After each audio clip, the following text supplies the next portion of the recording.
Mga kapatid, babasahin po natin ang paksa ng ating leksyon. Ang iba pang mga tanda at mga kamangha-manghang gawa ng Panginoong Hesukristo sa panahon ng kanyang ministeryo. Dito na tayo sa unang bilang, mga kapatid. Ano pang mga tanda o himala ang ginawa ng Panginoong Hesukristo sa panahon ng kanyang ministeryo sa Galilea? Basahin natin ang sagot. Ginawa niyang alak ang tubig sa isang kasalan sa Kana ng Galilea. Nang ikatlong araw, mga kapatid, mayroong kasalan sa Galilea. Naroon ang ina ni Jesus. Si Jesus at ang kanyang mga alagad ay inanyayahan din sa kasalan. Naubos yung alak. Kaya't sinabi ng ina ni Jesus, "Anak, wala na silang alak." Sinabi ni Jesus, "Ipaubaya na lang po ninyo ito sa akin, ginang. Hindi pa ito ang aking tamang oras." Sinabi ng kanyang ina sa mga naglilingkod, "Gawin ninyo ang anumang sabihin niya sa inyo." Mayroong 6 na banga sa bahay at ang bawat isa ay naglalaman ng 20 hanggang 30 galon. Ang mga ito ay nakalaan para sa paghuhugas ayon sa ritual ng mga Hudyo. Sinabi ng ating Panginoong Hesus sa mga tumutulong doon, "Punuin niyo ng tubig ang mga banga." At pinuno nga nila ang mga banga na halos mag-umapaw. Pagkatapos, sinabi ni Jesus, "Kumuha kayo ng kaunti at dalhin ninyo sa namamahala ng handaan." Dinalhan nga nila ang namamahala at tinakman nito ang tubig na naging alak. Hindi niya alam kung saan nanggaling yun. Subalit, alam ng mga sumalok ng tubig. Kaya tinawag niya ang lalaking ikinasal at sinabi, "Ang masarap na alak ay unang inihahain. Kapag marami nang nainom ang mga tao, saka ihahain ng mababang uri. Ngunit sa huli ninyo inilabas ang masarap na alak." Sa kasunod na bilang na tayo, mga kapatid, ano ang ibinunga ng tandang ito o himalang ito na ginawa ng Panginoong Hesukristo sa Kana ng Galilea? Ang sagot, nahayag ang kanyang kalwalhatian at nagsisampalataya sa kanya ang mga alagad. Sa kasunod na bilang, anong ginawa ng Panginoong Hesukristo nang pumaroon siya sa Jerusalem kasama ng mga alagad nang sumapit ang kapistahan ng Pasko? Basahin natin ang sagot, mga kapatid. Umahon siya sa Jerusalem, nasumpungan niya sa templo ang mga nangagbibili ng mga baka at mga tupa at mga kalapati at ang mamamalit ng salapi na nakaupo. Sa kasunod na bilang, anong ginawa ng Panginoong Hesukristo sa kanila? Doon sa mga nagtitinda doon. Ang sagot, ginawa niyang isang panghampas ang mga lubid. Itinaboy niyang lahat sa templo, ang mga tupa at gayon din ang mga baka, at isinabog niya ang salapi ng mga mamamalit. Ginulong kanilang mga mesa. At sa nangagbibili ng mga kalapati ay sinabi niya, "Alisin ninyo ritong mga bagay na ito. Huwag ninyong gawin ang bahay ng aking ama na bahay kalakal o katumbas, palengke." Ang pangyayaring ito, mga kapatid, ay naghahayag ng malaking pagmamalasakit ng Panginoong Hesukristo sa templo o sa bahay ng kanyang ama, sapagkat ang templo ay banal. Sa kasunod na bilang, anong naging reaksyon ng mga Hudyo sa ginawang iyon ng Panginoon sa mga taong ginawang bahay kalakal ang templo? Ang sagot, sinabi ng mga Hudyo sa kanya, anong tanda ang maipakikita mo sa amin bilang dahilan para gawin mo ang mga bagay na ito? Sa kasunod na bilang, anong dakilang katotohanan ang inihayag ng Panginoong Hesukristo nang tanungin siya ng mga Hudyo tungkol sa kanyang otoridad o kapangyarihan para gawin ang mga bagay na kanyang ginawa? Basahin natin ang sagot. Sumagot sa kanila si Jesus, gibain ninyo ang templong ito at sa loob ng 3 araw ay muli kong itatayo. Kaya't sinabi ng mga Hudyo, itinayo ang templong ito sa loob ng 46 na taon at itatayo mo ito sa loob lamang ng 3 araw. Ngunit ang tinutukoy niyang templo ay ang kanyang katawan. At nang siya'y binuhay mula sa kamatayan, naalaala ng kanyang mga alagad ang sinabi niyang ito. Kaya't naniwala sila sa kasulatan at sa salitang sinabi ni Jesus.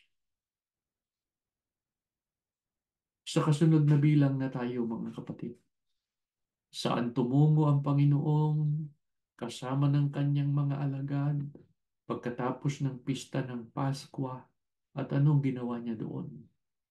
Ang sagot, nagtungo si Jesus sa kanyang mga alagad sa lupain ng Judea at doon nanatili siya kasama nila at nagbautismo. Sa panahong yon, nagbabautismo rin si Juan sa Enon malapit sa Salim dahil maraming tubig doon. Sa ika-8 bilang, ano ang iba pang tanda o himala na ginawa ng Panginoon nang pumasok siya sa sinagoga upang magturo sa isang araw ng Sabat? Ang sagot, basahin natin. Pinagaling niya ang isang lalaking tuyo ang kanyang kanang kamay. Nangyari ng ibang Sabat na siya'y pumasok sa sinagoga at nagturo. Doon, mayroong isang lalaki na tuyo ang kanyang kanang kamay. At inaabangan siya ng mga iskriba, ng mga fariseo kung siya'y nagpapagaling sa Sabat upang makasumpong sila ng paraan na siya'y maisakdal. Datapwat nalalaman niya ang kanilang mga kaisipan. At sinabi niya sa lalaki na tuyo ang kamay, magtindig ka. Tumayo ka sa gitna. At siya'y nagtindig at tumayo. At sinabi sa kanila ni Jesus, itinatanong ko sa inyo, matwid bagang gumawa ng magaling o gumawa ng masama kung Sabat? Magligtas ng isang buhay o pumuksa? At minasdan niya silang lahat sa palibot-libot at sinabi sa kanya, iunat mo ang iyong kamay. At ginawa niyang gayon at gumaling ang kanyang kamay. Datapwat, sila'y nangapuno ng galit, yung mga nakakita, nagalit, at nag-usap-usapan kung ano ang kanilang magagawang laban kay Kristo. Sa ika-9 na bilang, mga kapatid, ano pang dakilang gawa ang ginawa ng Panginoon sa mga panahong yun? Ang sagot, basahin natin. Hinirang o pinili niya ang kanyang 12 apostol. Nang panahong yun, umakyat si Jesus sa isang bundok at magdamag siyang nanalangin sa Diyos. Kinaumagahan, tinawag niya ang kanyang mga alagad.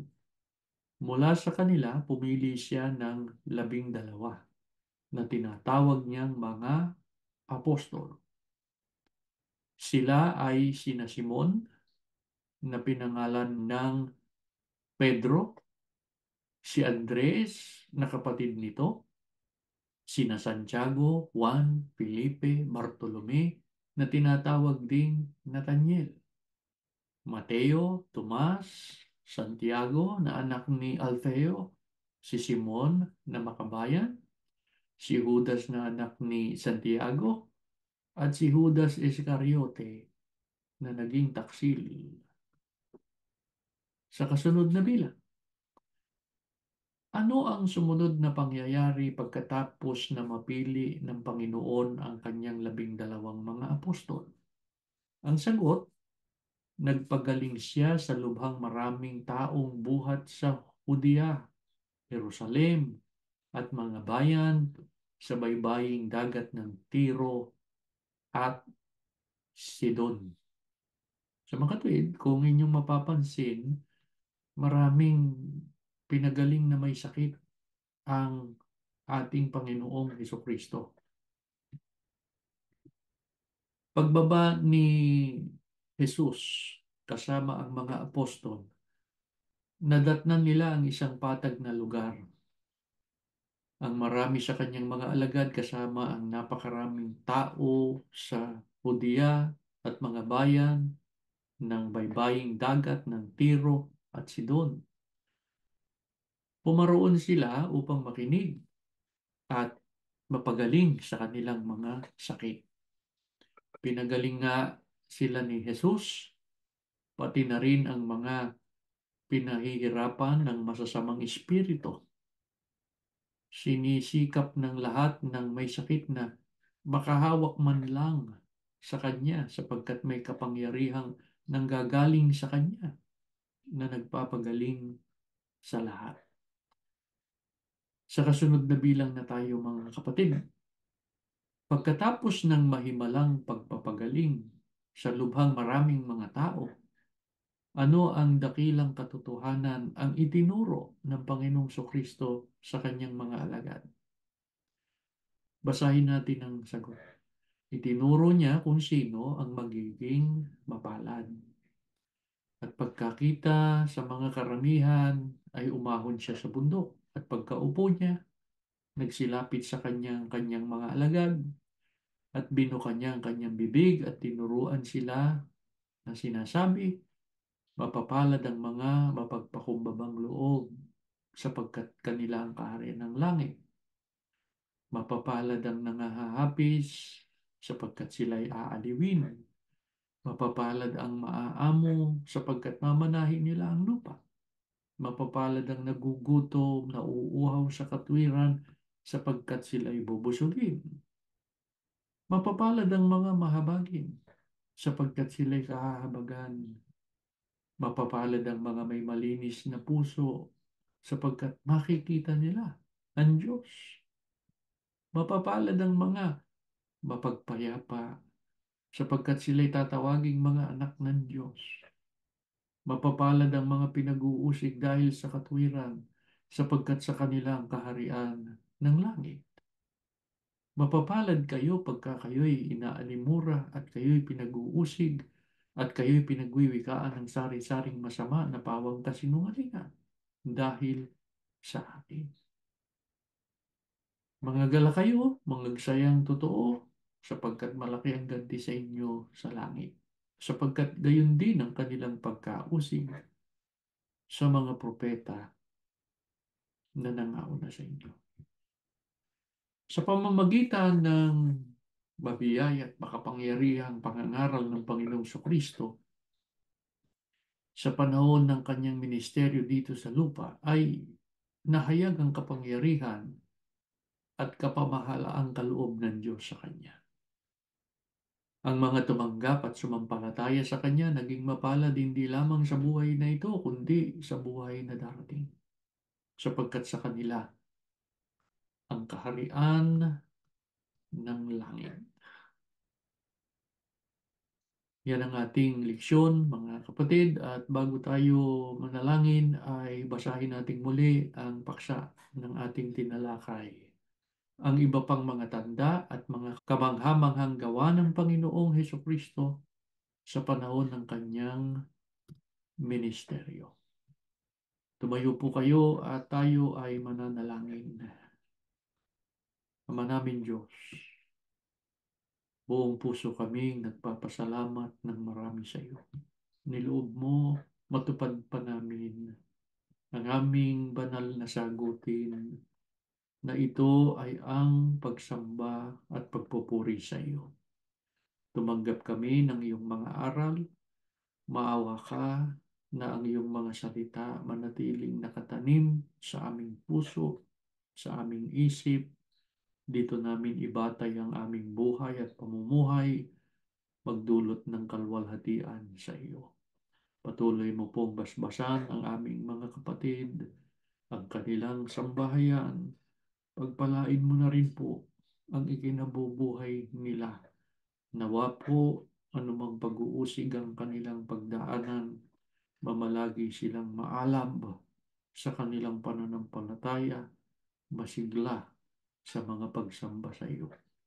Nananalig po kami, Ama, minsan pa, iginawad mo sa amin ang iyong basbas, nagpatawad ka po sa aming mga pagkakasala sa ngalan ni Jesus, na dakila po naming tagapagligtas. Amen.